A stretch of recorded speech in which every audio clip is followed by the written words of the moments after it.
Class 7 Maths hi kan zir tran le to dona chapter 9 rational numbers ti hi kan soi fianga chuan ti tur tlem ka pe bok don chewani hemi in en chun zom ma hian abu o helaya screen a ka ti lana hi a fia tok lo mai the chuwang chuan in le khabu kha in lo la chok don nia in le khabu in la chok anga page number 173 na ania 173 a hian chapter 9 rational number ti kha om ve ni sta chuan rational number sang oma you began your study of numbers hi kan tilian de la ngak chir thei turin nang mani chon at in le khabu mi polo chir mai ta ula poilo wang around you. The number used for this purpose were called counting numbers or natural number. Number kan man pa ngai ang chi entinan 1 2 3 4 tia 1 atanga intran number ho zong counting numbers ti tenemo natural number ti tenemo an so ya number kan ti hoi chuan by including 0 to natural number we got the whole number 0 atil khan 0 1 2 3 atil khan ani khan whole number ani le chia chuan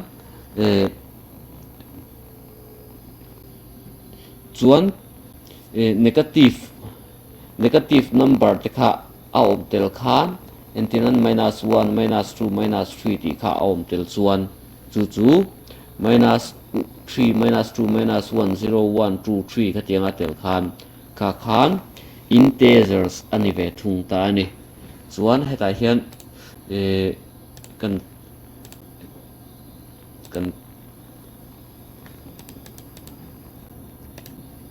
kan sui lokang ta hian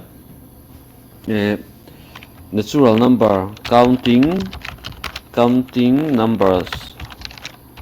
or natural number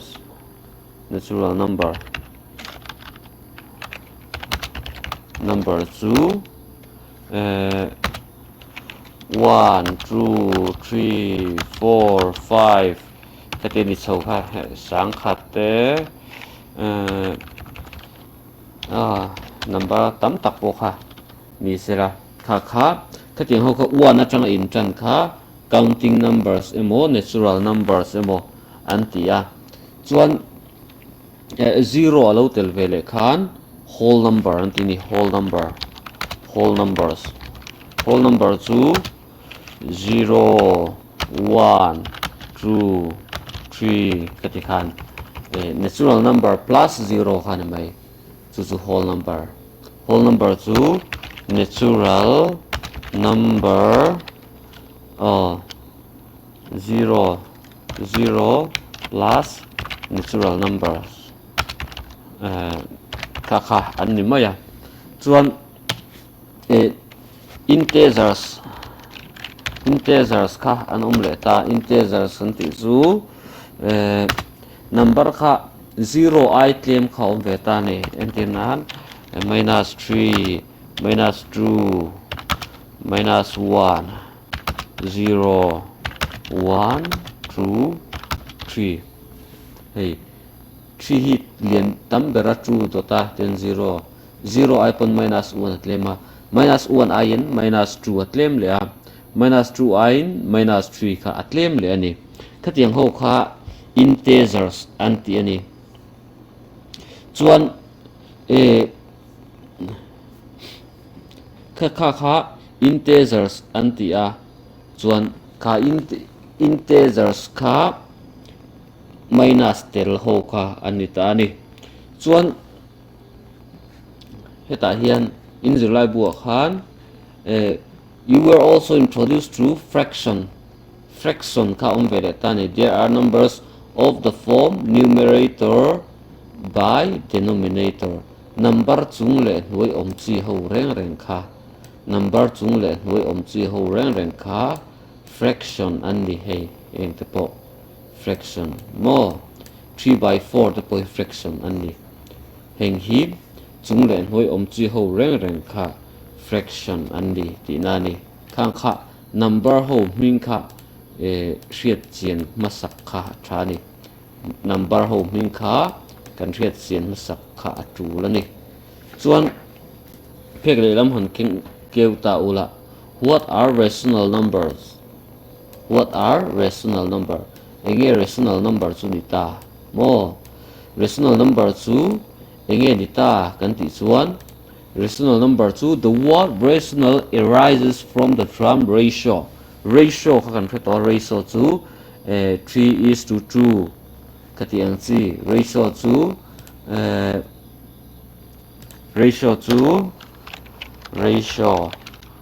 chu 3:2 kati ang te mo 4:1 kati ang chi kha ratio ni khang ratio kha he mi atanga local hi an ni a chuan he hi an tinan 4/1 hi 4/1 he hi mix type ka man lo wangin 4 hnuaia pakhat angai tur kha an ni ta ni chu ratio kha anita he an tinan 3:2 chu 3:2 chu 3/2 mo 3 le 2 kan natural number ani so similarly the ratio of two integers p and q hi aing lo na nge ai ate khin na ni ta ni p and q is not equal to the he equal to thai chet om hi equal to thai chet om hi q is not equal to 0 q kha hey p by q ang kha ni ta ni hey fraction kha ni ta chu p by q hi 0 ani lo tur ani mo 0 ani chuan om lo ang ngai tur ani fraction number fraction kha ani thei lo ani chuan khang te khan rational number chu a form ta ni chuan a rational number is defined as a number that can be expressed in the form p by q where p and q are integers chin khan kan sei to a fraction kha number chung le hoi kha an ni a chung zo ka mi hi numerator ti ani a hoi zo ka mi hi denominator ti ani minus 3/4 the rational number ani m tia an dia achana chu minus 3/4 mo heta hian anhui hin 0 om se chun rational number ni thei lo ti na li chu chuan you have seen many fractions like hetiang hi fraction hetiang hi in hu thinem antia in hu thina tro fraction hetiang hi in hu to a fraction zong kha all fractions are rational number atitani chon ani le decimal number te hi 0.5 2.3 te hi rational number an ni em atia o an ni achana chu he number hi in siam pum don chuan point aya 1 in da thla a anunga digit om aya kham 0 in da 0.5 an chuan 5/10 ani mai 0.333 ani chuan 333/100 kha ani vele mai ni chuan kami page 174 a khan pek nung kha kan enanga try this on ta is number 2/-3 rational he rational number ni em han ngai to wang te u chuan ti tur dang pani chu least 10 rational number som 0 idu som 0 ti khani ta ni theng te hi mani han ziak chin ta ula a thapianang chuan numerator and denominator kan soile don ta ni numerator chu in p by q the integer p is numerator the integer q is not equal to 0 is the denominator chu all sum the win fraction a number chung len hoi oma hian a chung jok hi numerator ni a an hoi jok hi denominator ani chuan rational number ni phung hela hian pali ron sia ka chu numerator a chung jok kha negative integer ni chu ani a denominator chu positive integer ani in numerator kha positive integer ani a denominator kha negative integer ani in numerator te denominator te kha negative integers ani ve in numerator le denominator kha positive integers ani ve in ti te kha ani ta ni chuan rational number zong hi integer ani thei vekem ti ta ni integer kha entirnan -5 kha ani thayem rational number ani thayem ani thei dan chu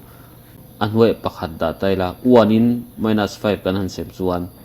150 tho kha ni ta -5 kha katiang kha ani phung chu ani chuan page number 175 a khan kan en lenga page number 175 a khan equivalent rational number equivalent means intluk mo ai intluk lang rational number can be written with different numerator and denominator. For example atia kha denominator le numerator kha number sang sang na je theitan entirna a intluk theidan chu -2/3 anita 2 ve na chung le hnoi kha number in angin kan puntira -4/6 a chuak ta ni chuan chu -2/3 le -4/6 kha a hlut zong te a len zong te ain ang ti na ni chuan -5 ve hen kan multiply le ta 10/15 kha chu le ta ni 2 5 zar 10 ania minus ve chu plus sign a lo changa chuan -5 into 3 chu -15 ania 5 ve in kan puntir -2/3 le 10/15 kha alein ang tlang tina khani chuan hei hi hetiang hi anhuaya hian katiang kha a om vele da internan hei 10/5 te po heti khan ein tluk tlan dan kha ani ta ni hei hian hei hi han en le sinta ula try this ti kha fill the box 5/4 equal to tia chunga box da equal to ti da le 5/4 ani chon 416 chu 4 zar ani ta chuan 5 zar heta hen nge om leang 23 ti na 23/16 te chuan tain 25 oma 25 chu a 5 zar ani ta 4 zar chu 20 heta hen 20 om vele don ti na ni chuan 5 in 15 chu hei hi -15 chu -3 in a multiply ti na ni an hoi 4 hi -3 kan multiply le chuan -12 a kha chok vele mai don ani chuan number 2 hi mani in lo ti vele sin don nia mani lo ti sin vele zel mai tur ni chuan positive le negative rational number hi en taila heti hian en mai ang minus ai achung le hnoi minus omlo ve kha ani chuan positive rational number ani a achung emo zo ke mo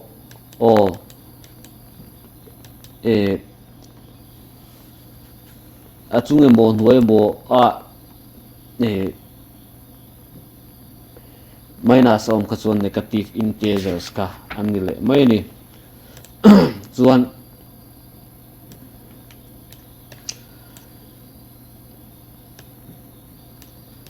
page number 170 page number 178 khan en dei teul page number 178 ta khan kan en tur chu standard form da ti khan e ge ti te tur ti na ni mo ti an ti te ta entiran example ronda khan in le khabu khan en ula heten ka so hi ngai thamai nga in le khabu khen enanga example 1 khan reduce -45 by 30 to the standard form -45 by 30 hi ti te ro tin khan mai ta chuan ti te ta a 3 in a sem ve 3 in kan sem ve a theya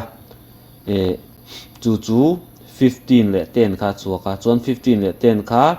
5 in kan tla sem ve thea 3 by 2 chuak ta ni minus 45 by 30 le minus 3 by 3 ain tluk ti na ni hei hi ate theang bera minus 45 by 30 kha ate theang bera kan da chuan minus 3 by 2 kha ani ta ni chuan heta hen kan sem na te kha 3 le 5 an ni wangin 30 le 45 HCF kha highest common factor kha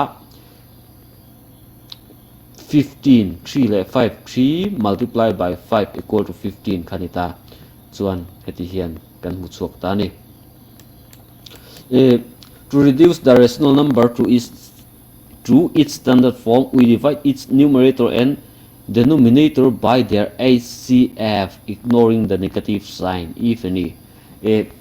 hi can reduce down chuan an HCF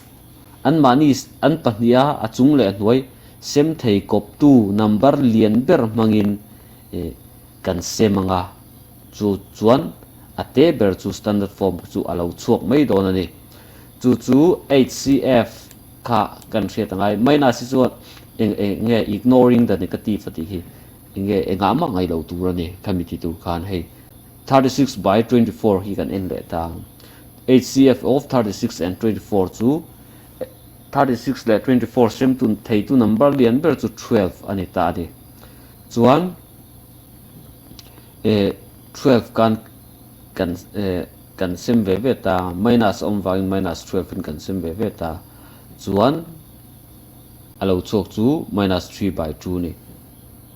mo minus 3 by 2 lo chok chuan heta hian 3 le HCF of 3 and 15 minus 3 le minus 15 kha minus 3 kha HCF ani vain an mani kha minus ni vain minus in kan sema chuan 1 by 5 kha alo chuak le ta ni kha standard form da to reduce mo ti tet dan kha an ni vele ta ni chuan khati khan hei heta hian ti tur ka pedon chewa in lo ti ve don ani list question number 1 chu kan tilawang rational number an in karamin rational number panga je rotin hei chu kan tilawanga number 2 a hian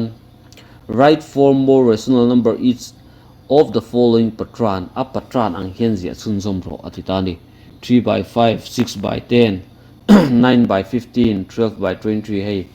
3 plus 3 6 plus 3 9 3 tay bulina kal chauti na ni chu chunglam hi chuan an hnuailam hi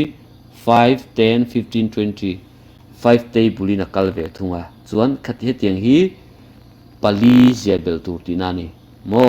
pali kan zebelang question number 2 hi kan en leanga 1 2 3 tina kal chaw 4 5 6 tina kalanga hei chu 4 8 12 4 tay bulina kal chaw ve ta ni pali kan zebel le don ti na ni chu chuan question number 3 a hian minus 1 6 anita 2 minus 12 3 minus 18 4 minus 28 24 ka 1 2 3 4 6 12 18 24 paruk munin hei chu pakhat munin mo hei po tiang thousand 2 4 6 3 6 19 na kal so ve buktani hei hi pali theu lo je turani chuan ti tur ka ti hi in question exercise 9.1 question number 2 khani phot tani chuan question number 3 hi four rational number equivalent to equivalent fraction kan soi tang khan hei hian enget lupui dang chu 2 in kan multiply ve venga 2 za 4 by 7 2 za chu 14 di 4 by 14 ni potanga chuan ale peka chuan khatin khan kan multiply so 2 10 3 ve in 4 ve in hei hi a equivalent kan zia don chuan 2 le 7 a hi ama sabera chuan 2 ve in kan multiply nga chumi chuak chu kan zia ka nga chuan chumi nuwa 3 ve in kan multiply le nga chung le hnu hi alo chu lenga chu tiang chuan voi li thleng kan ti don ani tiang chuan 5/3 po 4/9 po chu tiang chuan kan ti don ani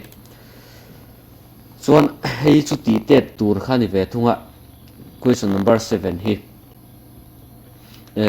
rewrite the following rational number in the simplest form ate theyang ber da tur kha ni ve thunga chu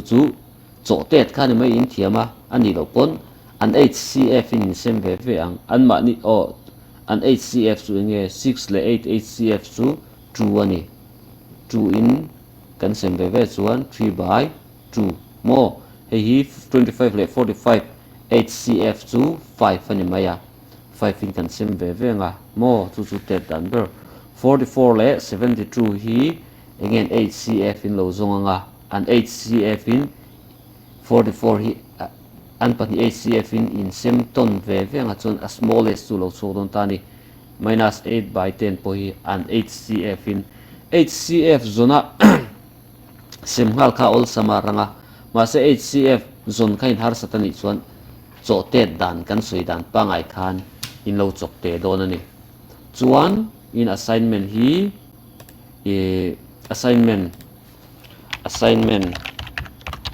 lo ti tur kan zia kang pakhat na chuan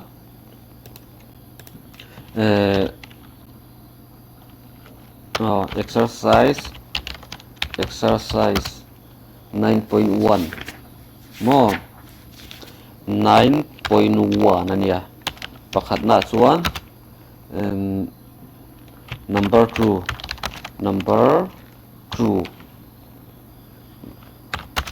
write for more rational number tika write for more rational number in each of the following pattern or tika ta chuan in assignment pahna chuan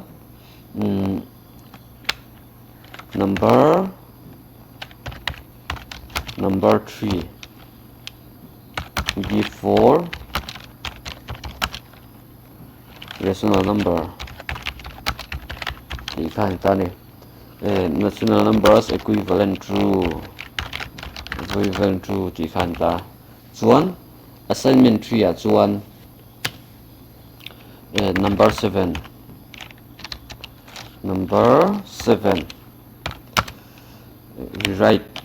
rewrite